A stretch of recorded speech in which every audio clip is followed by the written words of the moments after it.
Muling nagsalita si Vice President Sara Duterte laban sa umano'y patuloy na korupsyon sa paggamit o paggastos ng pondo para sa mga proyektong pang-imprastruktura ng pamahalaan.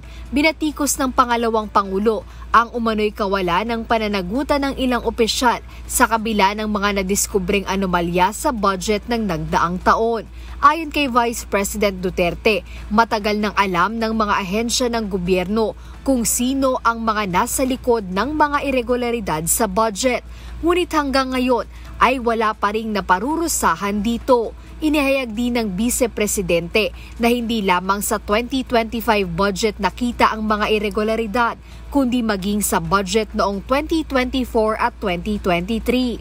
Malaman natin, hindi lang pala yung 2025 budget ang merong problema. 2024 as early as 2023 ay meron ng mga nakitang mga anomalya doon sa budget. So alam na natin na merong problema sa budget. Alam na natin kung sino yung mga tao na may kagagawan noong anomalya, korupsyon sa ating budget. Pero hanggang ngayon ay wala pa rin nananagot. Puro lang investigasyon. Samantala, sinabi ni VP Duterte na bukas siya sa posibilidad na ilabas ang kanyang Statement of Assets, Liabilities and Net Worth o SALN.